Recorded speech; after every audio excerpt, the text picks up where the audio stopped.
Welcome to episode 111 of Caleb's Basketball Pod. There's a lot that's been going on in the NBA, so we have a lot to talk about. One thing I want to just kick things off with, this episode is on Friday, will be dropped Friday.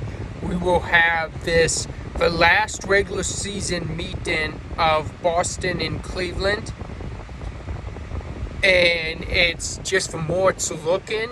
It's looking like we're possibly going to see these two teams go head-to-head in the Eastern Conference Finals. But there's a lot that can happen from now until then. Right now, it just looks like we're on this collision course. Boston, we all know Boston has another level. Be interesting to see what Cleveland's next level is when we start the playoffs. And they've been playing some really good basketball right now. But again, like I said, you have to have that next level to compete in the playoffs, and it'll be interesting to see what their level is. We know what Boston's level is. I think, in my opinion, I don't think Cleveland's getting as much respect as they deserve for what they've been doing in the NBA this year. I think a lot of teams are overlooking them because they are in the East with Boston. But I also want to point out, also in my opinion, that I do believe Cleveland is the best chance to knock off Boston. I feel if Boston gets past Cleveland, I feel they will beat whoever comes out of the Western Conference. So again, that's all just my opinion, but we'll see. That's what the playoffs are played for. Anyone can have an opinion on it, but we play the playoffs because as much as people feel like it's a foregone conclusion that the Boston Celtics will repeat, there's a chance they don't repeat. Because that's why we do the playoffs. We do them because as much as you may believe one team's going all the way or this or that, there's still a chance they get knocked out. Injuries can happen, anything can happen, another team can outplay you. It's going to be very hard to outplay the Boston Celtics, especially if they're healthy in the NBA playoffs, and even if they're without a player or two.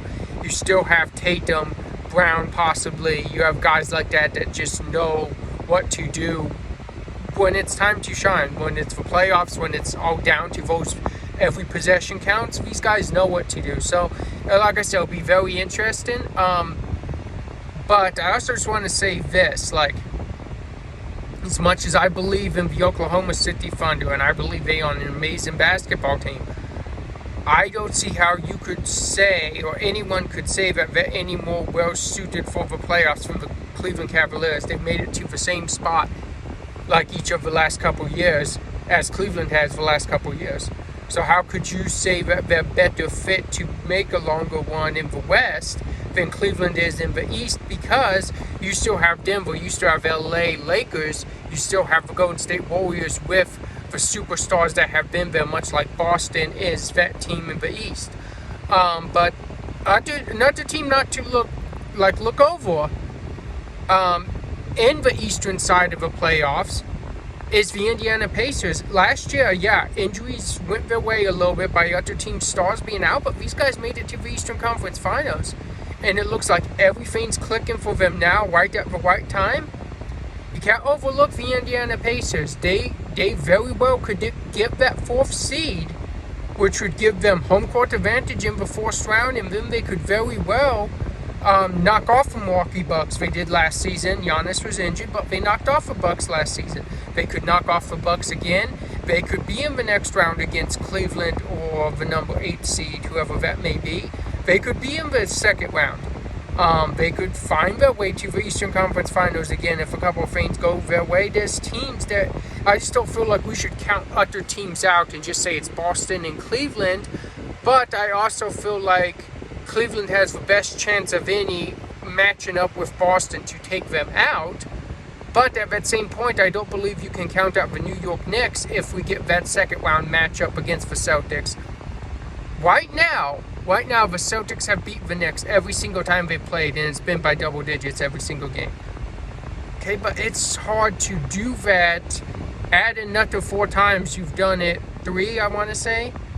Add doing it another 4 times and beat them total of 7 times without losing a game? Who's to say when New York beats Boston that they don't figure something out? I mean, we play the playoffs because anyone can be beaten. I think it's just don't like that everybody's like, oh, well, this team's pretty much already going to the NBA Finals. I believe this season's been very, very competitive, and I think there's a chance for a lot of different teams to go to the NBA Finals this season just because of how competitive and how good teams have been this year. So that's for fun of watching it. That's for fun of the game. And now we have this emergence of the Los Angeles Lakers out west I keep talking about, and it's just such an interesting story. And I love how JJ Redick's coaching, but also just like when it gets to the playoffs, like beating a team with LeBron and Luka that pretty much about 90% of the time when each one of them's in a playoff series, they are the best ones on the floor. Now they're the best ones on the floor, and they're together. That's scary. That's going to be really tough to beat when it's winning time. So just keep an eye out for that. And like I said, there's a lot of good teams. I talked about East, a couple surprise teams, but there's a lot of good teams out West too. I mean, Memphis, they need to prove to me that they can get past the first round, but who knows? Maybe things will finally click for them and they'll make a deep playoff run. They have the roster too. Really good team built over there in Memphis. Jaren Jackson's took a humongous leap in the stuff he can do and his ability. His offensive game has been on par. He's been amazing as of late. So it's just little things like that. Like you don't know what the surprising team may be, and you don't know where any of this can come from. Like there's so many teams. You could get Golden State getting on a hot streak, and they could knock out some teams and make their way to the Western Conference Finals. You could get Dallas finally getting healthy at the right point, and they could knock out some teams and get to the Western Conference Finals. There is a lot of basketball to be played, and all I'm saying is just enjoy the ride. Get ready for the playoffs. We're about 72% done with the regular season, so we have 28% of the regular season, and we have the NBA playoffs yet. There's a ton of basketball to be played. We're going full force, full tilt till June, and it's going to be fun. Now when we're in crunch time, this is where the good teams show how good they are, and the bad teams fall to where they are, and the good teams separate themselves. So let's see which teams make it out the top. Let's see who wins this pivotal Boston-Cleveland matchup. I call it pivotal because although Boston is like 6 games behind Cleveland, if you win and you win this 8-game win streak Cleveland's on, if you're Boston, you are 5 games by, and Boston has the 4th easiest remaining schedule in the season. Cleveland still has games, 1 more game with Milwaukee, 2 more games with New York, 2 more games with the Pacers coming up. They play the Clippers twice still. They still have some tough games coming up. So Boston has a shot. If you get that win and maybe put some doubt in Cleveland's head, you can pass them. But then if you're Cleveland and you win this, now the series is 2-2, and you have to feel really good on if you meet them in the playoffs, and especially if you meet them in the playoffs and you have home court advantage. So this game is really huge in my opinion.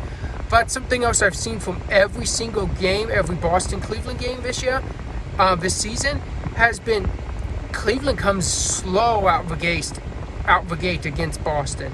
They do not come out quick. In my opinion, you have to attack Boston. You have to hit them hard. You saw what Detroit did the other night. What did they do? They attacked Boston. They came out of the gate quick. They hit them hard, and they ended up winning by 20 points. Not saying you just win by 20 points when you do that, but you give yourself a better shot to beat them and compete with them. So it's stuff like that, and it's as you keep playing these guys, you learn this, and it's those mental errors that you don't even realize. But they're there.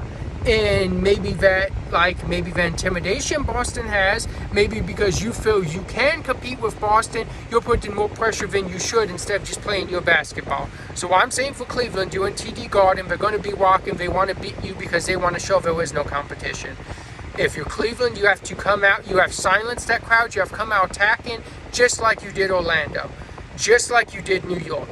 Come out, attack, and it's in Boston, so it's going to be like Orlando. Silence the crowd. So that's what you have to do, and you have to show you even deserve the right to be mentioned in the name with the defending NBA champions. That's the other part too. You haven't done anything yet, they've done it. So, interesting game. This is your measuring stick if you're Cleveland, and if Boston, this is your game to show, yeah, there's still no competition out east for us. So let's see how this game goes. I think it's going to be an exciting one. It looks like there's no, last I checked, there's not anyone really on the injury reports of significance for either team. So it looks like both teams will pretty much be going in with a regular rotation. And it'll be interesting to see DeAndre Hunter's first game against Boston too, and see if he does fill the role that they felt he would when they traded for him to compete with the Boston Celtics. That'll do it for this episode. On some upcoming episodes, I'm going to try to come up with some different things, some fun things. Maybe look back on a date on certain days of the week. Maybe if it's like a number episode, like 112, maybe talk about number 12 basketball player, something like that. Just have some fun with it, do some different things, try to keep you guys interested. But stay tuned. And again, I'm going to be working on trying to get some more guests, and we're going to have some fun with this. And we're getting towards the fun part, the crunch time of the NBA season, so we can really have some fun with this. But I'll see you Monday, guys.